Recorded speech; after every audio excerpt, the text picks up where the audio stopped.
Welcome back to my channel, and today I am going to be sharing with you guys some tips to start your own budget. A lot of you guys had requested for me to do that, so that is exactly what I'm going to be doing today. Okay guys, so the first thing that you need to do when you want to start a budget is to realize that you need a budget. You need to do it for yourself. Find your why. Why do you want to be debt free? And you want to just be able to tell yourself that, hey, I don't want to have all this credit card debt anymore, so let me just go ahead and get it together. Because sometimes, and it's normal and it's natural that sometimes you can start it, then you stop it, or you start it because you hear someone else does it, but you're not really in tune with it, and you really don't have a goal to do it. So you just need to realize that you do need a budget, and you have to want to do it for yourself. Two, the next thing is you need to decide if you're going to do digital or you're going to do a paper budget. For digital, a lot of people are using like their iPads, they're using their Android tablets, they're using their iPhones. There are a lot of different types of things you can upload it on. You can use it on your MacBook, your computer, totally up to you.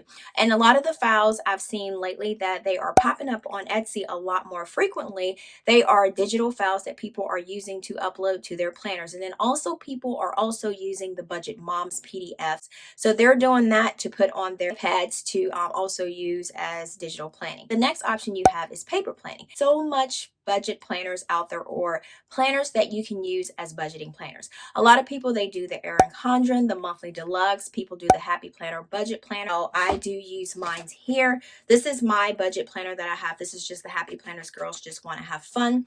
And they do have a new one that's coming out this month. So as you know, I got it.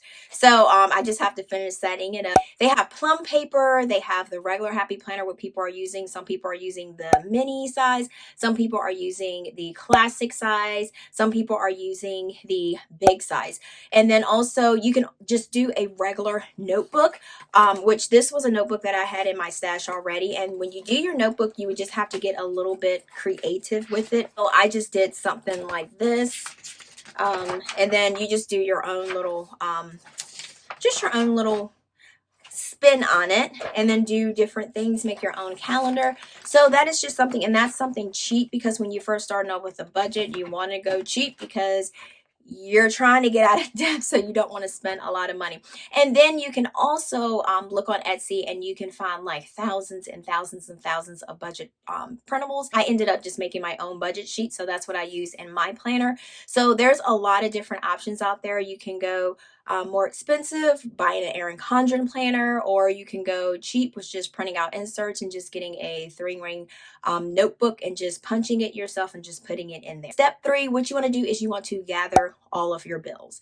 This is going to suck. This is going to just this is where it's going to make your stomach turn. So you want to do like your subscriptions, your medical bills, your student loans, your living expenses, things like your electricity, water bill, etc. You want to write those down with the due dates, and then also write those down with the amounts that you owe. So that's something that you want to write down as a list on a sheet of paper. You can just grab any type of notebook paper and write it down, or however you want to do it. Next thing you want to do is this is what I did. I took all of my credit cards, like the balances that I owe, not writing down my expenses. So I did have one side that I had my everything that I owe, and then I had one side that I had where it was like credit card debt, medical bills, loans. I wrote that all on one side, and then I sat there and added up the total, and I was just like, ugh.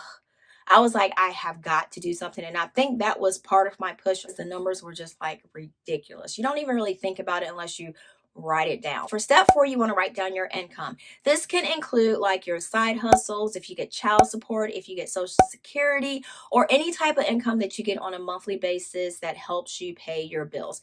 I remember I did have a second job a long time ago. I got paid every 2 weeks, and it was not the same amount in consistent income. So what I did was I just kept all of my clock out sheets, that at the end of the week I would add all of my little slips up to see how many hours that I worked, multiply that times how much I got paid, and then I would go online to this, I think it was a paycheck calculator that I would use, and I would enter my how much I got paid, and then how much I got paid an hour, and the hours that I work, and it would figure out, and it would take the taxes out, because I would have to put the state. You can always do like a paycheck calculator online to see exactly how much your check will be. Sometimes it was like right on point, and then sometimes it would be like a couple cents off, but that was better than not knowing at all. So then I would, after I did that, I would immediately do my budget. So tip 5, you need to decide if you're going to do a monthly budget, a weekly budget, a bi-weekly budget, or if you're going to do a paycheck to paycheck budget. So you need to figure out when you're going to do this budget. Step 6 is what you need to do is subtract your bills from your income. That way you will see what you have left over to work with for the next step. Step 7 is the money that you do have left over, you can do, yay, cash envelopes. So that's if you decide to do cash envelopes. Some people may do it, some people might not do it. Some people do cash envelopes with cash, some people do cash envelopes cashless. What I would suggest is that you do the most important ones first for your cash envelopes with the money that you do have left over. I know some people would say do savings or do like investing or whatever, but I know when I first started, I did my cash envelopes because that included like my important things like gas, because you need gas to put in your car to get to work, to get your paycheck, to do your paycheck budget. So that's a non-negotiable or whatever. Or if you have somebody taking you, that's even better.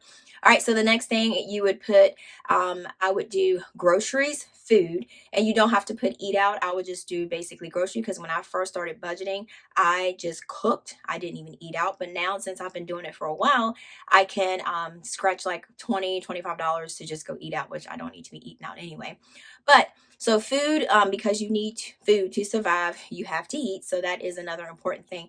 Next thing, I know some people do like daycare, or daycare is an important piece of something that you need to pay with the money that's left over, because you have to have someone to watch your kid to be able to go to work, to be able to get your paycheck, to do your budget. Like some of the biggest ones that I thought was the most important. So once you get those, and then once you start saving and then you start paying off debt, you can like kind of like add more to it. Like I have health and beauty, I have the Dollar Tree or whatever. And when I first started my envelopes, if you look at my older videos, I started off some of them with like $5, $10, $15, $5. I mean, I had to start off that because that's what I had to work with, and I wanted to be realistic with my budget. I didn't want to just put numbers down just because it looked good or it sounded good, or just because I saw someone else put $100 for health and beauty when I know that I need to do my hair at home, or if I need to do it instead of 3 times a month, I need to do it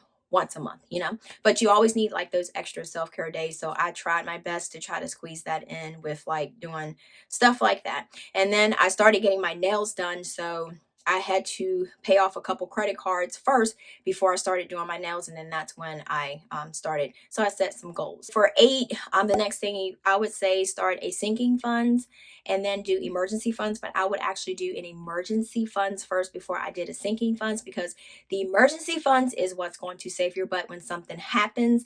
If you ever have to pay like a deductible for like a car or anything like that, or if just anything, something that you need immediately that you, and it's important and it's something that you need to survive or whatever, that emergency fund is there. So I would say do your emergency funds and then start doing your sinking funds next. And also, guys, just another tip is to just make it fun for yourself. I know some people say don't use a lot of stickers, but I found out that in the beginning that using stickers made it fun for me, and it made me stay on track, and it, you know, it motivate me because I like colorful things. So stickers are colorful. So that's what I used, and it kind of motivated me. And then when I started seeing progress, that started motivating me too. So like I said, if you have to like buy some stickers, or you have to get some colorful clips or whatever to put in your budget book, your budget planner, budget notebook, go ahead and do that so that you can be motivated. Just don't spend all your money on stickers, but just do things that are going to motivate you for your budget. And then just realize and remember that your budget is not going to be the exact same as someone else. So you can always take tips and pointers and suggestions from what somebody else have, but you have to always make it your own. So that is basically all the tips that I have for setting up a budget. Just some quick tips to start you off with. I hope these will help you guys out. So with all that said, guys, if you have not clicked that subscribe button, please make sure to click on that subscribe button to make sure that you don't miss any of my upcoming videos. And then also, if you did like this video, please give it a thumbs up because you know your girl appreciates it. And as like I always say, guys, until next time, peace.